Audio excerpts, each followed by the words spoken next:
Olá pessoal, vamos para a etapa 4, né? Vamos dar continuidade. Na etapa 3 nós terminamos nesse quadro.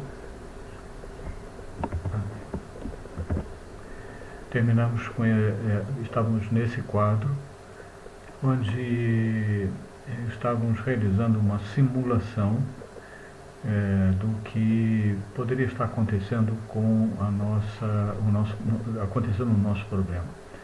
Então nós propusemos fazer essa simulação de uma forma muito boa de praticar e aprender. Então colocamos um selênio e um cobre, né, se estão lembrados. A gente então reproduziu os átomos simetricamente relacionados dentro de uma célula e geramos o mapa de Patterson correspondente. Tínhamos então 4 átomos na estrutura, 2 selênios, 2 cobres. Isso daria um total de 16 picos no mapa de Patterson, sendo que 4 átomos, 4 picos, né, corresponderiam à contribuição na origem, que é o átomo com ele mesmo. Subtraindo esses 4, ficamos, portanto, com 12. Essa equação, como vocês podem ver aqui, ela está errada, né? Ficou mal escrito. Então, teríamos 12 picos. Nós vimos também que tinha alguns picos que estavam duplicados, né? Porque nós temos, por questões de simetria, né? Vetores, distâncias interatômicas equivalentes, né? Então, esse cobre com esse selênio com esse cobre, né? Eles têm distâncias iguais e, consequentemente, vão produzir uma contribuição única, né? Então, alguns picos, portanto, vão ter multiplicidade 2, né? Foram sendo assinalados os picos, né? Foram desenhados exatamente na mesma escala. E aí temos essa constatação das multiplicidades, né? Picos que são dobrados.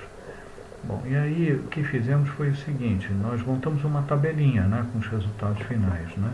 Tabelamos os resultados aqui. Então, os picos têm uma intensidade associada aqui que corresponde ao produto dos números atômicos, né? Nós vemos que os picos de Patterson, eles são proporcionais ao produto dos números atômicos. Estamos o resultado todo aqui, considerando, portanto, as multiplicidades. Eu tinha pedido a vocês que tentassem, né, fazer esse mesmo trabalho, né, no relatório de vocês. Daí chegamos agora, o que fazemos aqui é assim. O que fizemos aqui foi remover esse quadro, é novo, né? Nós removemos aqui as redundâncias, né? Tem alguns picos que são redundantes no sentido de que são picos que se relacionam por operações de simetria, né? Por exemplo, a gente pode ver aqui, né, a distância, por exemplo, cobre, selênio, né, esse pico aqui, né, se nós olhamos em relação a essa origem aqui em cima, né, esse pico cobre-selênio 1, né, que está aqui como cobre-selênio 1, de multiplicidade 2, né, porque temos duas distâncias equivalentes. Existe um outro aqui, né, considerando essa origem superior aqui, né, que ficaria simétrico aqui. Ora, esse pico, então, se aparece aqui, ele tem que aparecer transpondo, né, essa origem para cá, aqui nesta posição. Então, nós vemos que, na verdade, o CS8, na verdade, é equivalente ao CS1. Então, esses picos, eles são equivalentes por operações de simetria e basta, portanto, representar 1. É isso que nós estamos chamando de redundância. A nossa relação de picos de Patterson, que foram calculados lá no G Fourier, por exemplo, né, eles são listados removendo essas redundâncias, né, Então, se assim procedemos, nós ficamos com esse conjunto que vocês estão vendo aqui, né, essa tabelinha aqui final, né. E aí nós vemos, portanto, essa aglutinação de intensidades recolocando na ordem, né, na ordem decrescente, nós vemos, portanto, esse padrão que aparece aqui nesta última tabela. Isso é uma maneira de reorganizar. Seguindo em frente, temos aqui os picos que foram, tal como foram determinados com o programa G Fourier, né? Eu simplesmente copiei e colei aqui no PPT. Então nós vemos que esse ordenamento que foi simulado, né, ele aparece aqui, né? Veja, nós temos dois picos de intensidades idênticas, né? Um segundo e um terceiro, né? Que é exatamente o que estamos vendo aqui, né? Dois picos de mesma intensidade dentro do erro experimental, isso é igual. Aqui nós temos um terceiro pico e aqui temos um quarto pico, né? De intensidade menor. E aí vocês podem ver que todos os outros picos aqui, olha, todos eles têm intensidade muito mais baixa do que esse conjunto de K. Então esse conjunto de K se refere aos átomos mais pesados, os átomos com números atômicos mais altos, selênio e cobre. Todos os outros são interações entre esses e os oxigênios, né? Aí na nossa tabela aparece este pico de K, né? Nós vemos esse pico de K, 0,66. Isso é uma forte indicação, né, muito interessante, muito sintomático, de que nós devemos ter o selênio ou o cobre em posições especiais.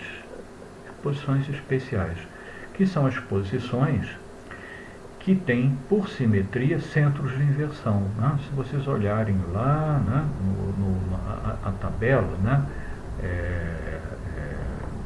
tabela do grupo P1 barra, né, tabela que apresentamos, né, ela está aqui, a gente pode, aqui, está aqui, rapidamente, né.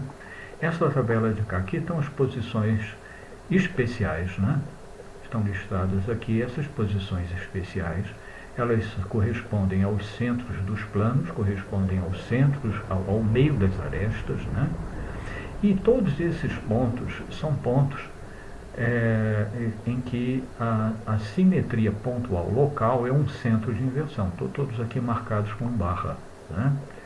Então, quando nós colocamos um átomo numa posição dessas, significa que temos apenas um, porque o simétrico cai sobre ele mesmo, né? Não é verdade? Então, eles não têm multiplicidade de 2, a multiplicidade deles é 1. Enquanto que as posições gerais, né, se eu tenho um x, y, z, eu vou ter um menos x, menos y, menos z, e, consequentemente, eu vou ter dois átomos, não é?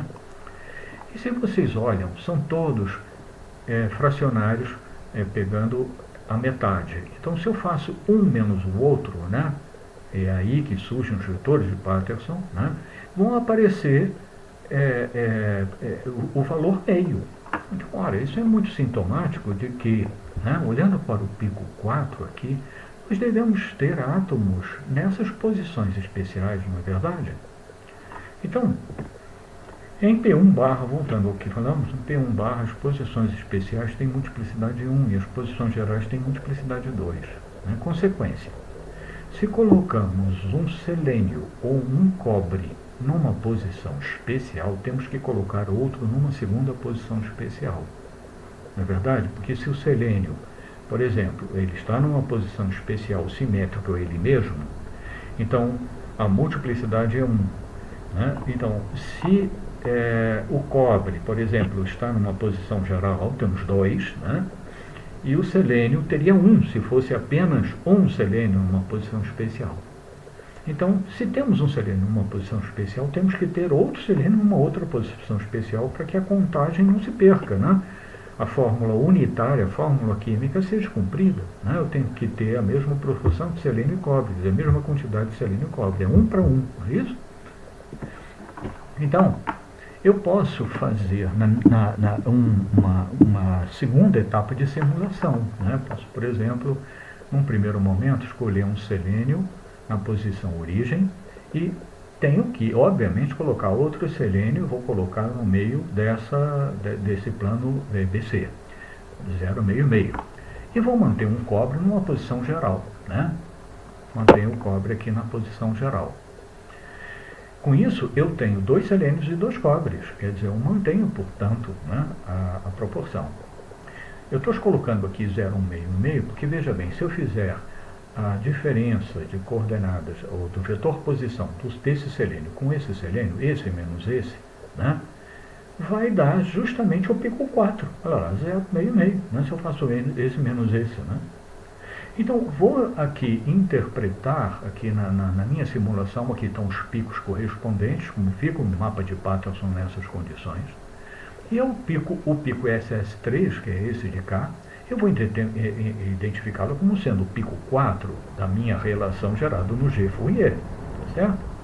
Então, estou identificando na minha simulação quem é quem. Tá legal? É isso. Seguindo em frente. Vou fazer agora a contabilização dos picos que estão lá, né? Nessa segunda etapa de simulação, onde eu botei o selênio nas posições especiais. Então, refiz a minha tabela, né? Refiz aqui minha tabela. E vemos que tem lá naquele gráfico, lá naquele desenho, várias redundâncias. Eu vou remover as redundâncias e quando removo as redundâncias eu obtenho essa tabela aqui final, essa aqui, né? Tá certo? Porque aqui, quando nós olhamos aqui o que está acontecendo, né? Eu estou vendo que não está na ordem correta, né? Então, esse pico, que é o pico selênio, está dando aqui 2.312, né? E ele é um pico único e ele é mais intenso do que os 2 picos de mesma intensidade. Olha, isso não é verdade, né? A gente viu na nossa tabela que os 2 picos idênticos, mesma intensidade, eles têm, por sua vez, as maiores intensidades, não tem intensidades maiores do que ele, né?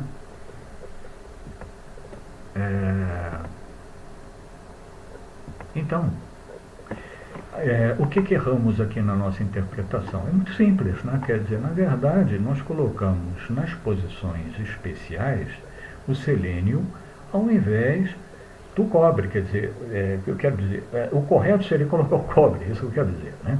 Na verdade, quem está nas posições especiais seriam os cobres e não os selênios, os átomos de selênio, tá certo? Então, se eu faço essa revisão aqui, né, não é 34 vezes 34, seria 29 vezes 29, né? E aqui, isto com multiplicidade de 2 vai dar, portanto, 1.682 para a contribuição cobre-cobre. Então, esse pico agora ficou menos intenso do que os 2, né? Os 2 de mesma intensidade, ele vai vir, portanto, para cá, e aí eu reestabeleço o ordenamento das intensidades corretas. É muito simples, né? E isso era mais ou menos óbvio, assim, porque, né, porque se a gente olhasse lá, o meio, aquele pico lá, ele tinha uma intensidade que era mais baixa, eu teria que ter escolhido o cobre, né? Mas por que eu fiz isso? Apenas para mostrar a vocês que a gente sempre pode, no transcurso da análise, rever alguma coisa errada. Quer dizer, a nossa análise ela é sempre autoconsistente, a gente tem que buscar a autoconsistência, e isso é sempre possível ver que em algum momento a gente tomou uma decisão que não está correta, ela vai gerar frutos errados, né? Então aqui está restabelecida o ordenamento correto. Muito bem, então agora eu estou com a tabela, e aí eu vou então identificar as coisas dessa maneira. O que vai acontecer? Eu vou então colocar o cobre em 000, chamando cobre 1, cobre 2, então 0,66, não são mais os selênios, são os cobres, né? E aí esses 2 primeiros picos, o que vão representar? Vão representar as distâncias selênio-cobre, né? Como são átomos idênticos, uma dupla de átomos, as intensidades são as mesmas, né? Então teria selênio-cobre 2, selênio-cobre 1. E o pico 4 aqui seria cobre 1 com cobre 1, né? Perdão, cobre 2, né? E o outro seria selênio-selênio, tá certo? Então seria esse, portanto, a interpretação que faríamos. Então eu estou estabelecendo que pico 3 na verdade, selênio cobre 1. Cobre 1 está na origem, né? Colocando na origem. Isso aqui foi, na verdade, foi arbitrado desta maneira, né? Eu poderia ter encontrado, ter usado outros pares de posições especiais, tá certo? Poderia, né? Então, ao fazer isso, eu estou arbitrando uma origem para a interpretação, né? Ao colocar esse cobre em 000, né? Então, veja bem, se eu pego aqui agora selênio cobre 1, né? Está aqui esse pico, eu estou dizendo, portanto, na minha interpretação, que este pico é igual à posição do selênio menos a posição do cobre 1, que está na origem. Ora, isso me permite automaticamente concluir as coordenadas do selênio. Então, as coordenadas do selênio são essas de cá, que são as mesmas do pico 3. Essas seriam, portanto, as coordenadas do selênio. E isso é muito importante verificar que, ao fazer isso, eu estou arbitrando uma origem por livre escolha. Eu poderia ter adotado outras, veja bem, eu tenho uma certa liberdade para fazer isso, né? Então, neste caso, eu arbitrei, fiz essa escolha, botei o cobre, um cobre na origem. E fixei o selênio em relação a essa origem. Isso é muito importante, porque tudo agora está amarrado. A partir do momento que eu fiz essa manipulação, fiz essas escolhas, o problema de origem está amarrado. O mapa de Patterson, ele é independente da origem que eu escolho na célula direta, na célula reticular, né? No mapa, na distribuição atômica real, né? O mapa de Patterson, ele é sempre formado por diferenças, né? São distâncias relativas. Então, ele é sempre independente da origem escolhida para representar a estrutura no espaço direto. Entenderam? Mas quando agora eu fiz essas escolhas, eu fixei a origem. A origem está fixada. Então, tem que tomar muito cuidado no que se segue. Se eu pegar o outro pico agora, né, o pico 2, é selênio cobre 2, né? Então, né, aqui as coordenadas do pico 2 é o selênio, né, menos a posição do cobre 2, na verdade. Então, eu faço aqui, olha, passo isso para o outro lado, eu obtenho as coordenadas aqui do selênio, que são, aqui vai ficar 0,38, 0,71, aqui está dando 1,0088, mas se é 1,0088, equivale a 0,0088. 1 significa apenas que eu estou passando para a célula seguinte, né? Transladando alguma coisa que tem que estar na primeira célula em 0,0088, não é verdade? O que é isso? É o mesmo que nós obtivemos fazendo com o pico 3, né? Com o pico 3. Então, os dois picos que são independentes, os dois picos, pico 2 e pico 3, foram medidos de forma independente, eles redundaram na mesma posição do selênio. As duas interpretações convergem para a mesma posição do selênio, certo? Nós podemos acompanhar, já temos agora, portanto, os cobres e os selênios determinados, já os localizamos. Podemos acompanhar a interpretação do mapa de Patterson vendo a formação do modelo de estrutura com o programa Mercury. O Mercury é um programa de visualização de estruturas do Cambridge Data File que eu pedi para vocês fazerem o download, né? Já devem estar instalado no computador de vocês. É um programa para visualização de estruturas. Esse programa é muito bom, ele é muito bom. A versão gratuita que vocês baixaram tem algumas ferramentas que não estão ativas. Mas as principais ferramentas para visualização de estrutura e verificação de informações, elas estão todas ativas, né? Deixa eu ver aqui como pode. Para entrar os dados, né, no Mercury, para que a gente possa ver a estrutura, ele lê muitos arquivos distintos. Vários arquivos de estrutura podem ser usados, podem ser abertos pelo Mercury. Ele lê muitos padrões, né? O CIF, que é o nosso principal padrão de comunicação de estruturas, né? Naturalmente você pode abrir com o Mercury, e ele também abre o arquivo RES de resultados da plataforma Shell X, né? Então, qualquer resultado que é gerado na plataforma X, ele é gerado num arquivo no formato RES, e esse formato RES pode ser aberto diretamente no Mercury. Então, se nós queremos ver a nossa estrutura, que foi obtida a partir das informações geradas pelo GFOIE, o caminho mais simples é editar um arquivo RES. Editar um arquivo RES com esses dados. Para editar o arquivo RES com os nossos dados, obviamente não preciso escrever o arquivo RES novo, né? Eu posso pegar um arquivo RES antigo, uma coisa que já foi gerada, e adaptá-lo para o problema que eu estou analisando aqui. É o que eu tenho aqui, né?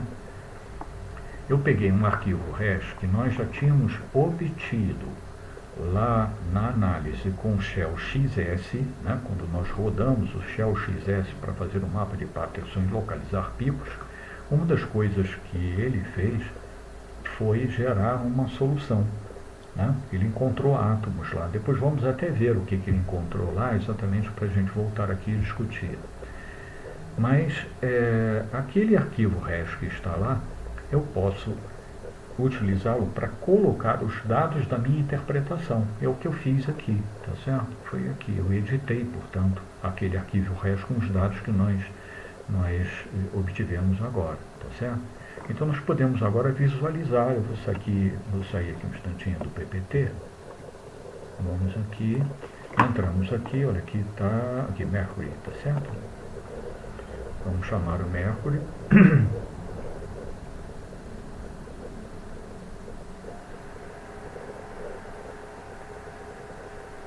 Ok, vamos aqui em File.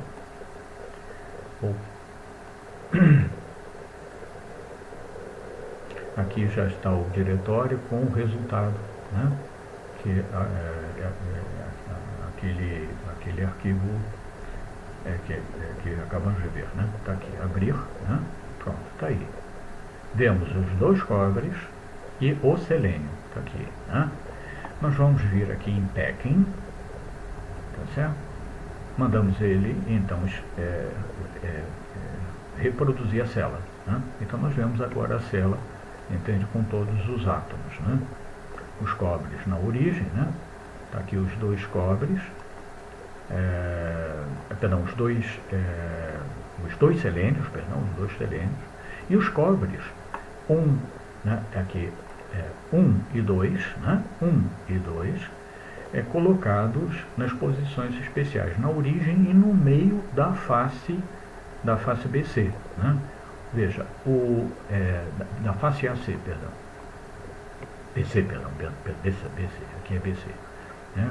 Aqui está, vamos representar, temos aqui origem, está aqui, átomo da origem, azul é C, vermelho é A e verde é B, tá certo? É o eixo B. Né? Então está aqui o nosso cobre, né? Em 0,5,5 e na origem 0,0,0. E aqui está o selênio, tá certo?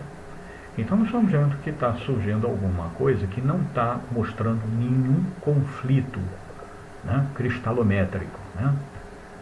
Bom, depois a gente pode ver algumas ferramentas interessantes do Mercury, né? O Mercury nos permite medir distâncias, ângulos de torção, uma série de coisas. Mas no momento nós só queremos ver, e é muito bom a gente ir visualizando os resultados parciais para ver se realmente não está acontecendo nenhuma coisa aberrante, né? Alguma coisa muito próxima da outra, o que mostra uma inconsistência na análise. Né? Então vamos sair daqui, vamos voltar para cá.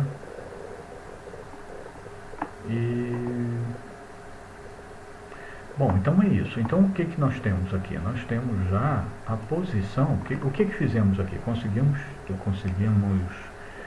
interpretar o mapa de Patterson e obter efetivamente a posição dos cátions, né?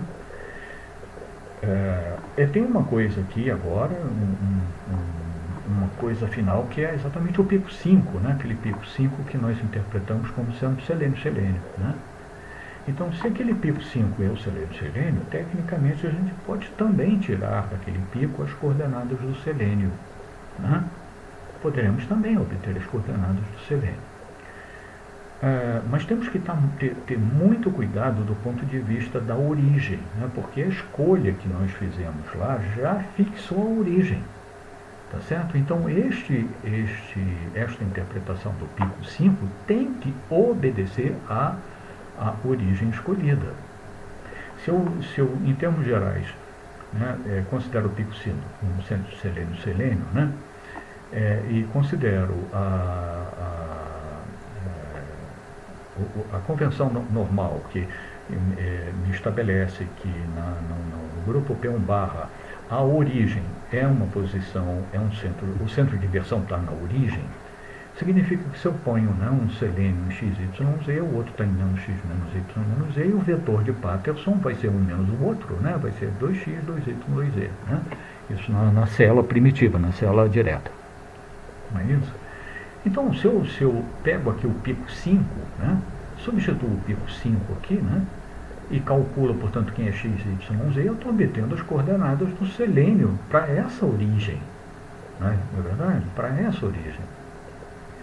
Então, eu obtenho esses valores e vejo que esses valores não correspondem exatamente aos valores que nós obtivemos antes, né, para o selênio, que é 0,38, 0,08, né, que é 0,713. Não é a mesma coisa, esses valores aqui.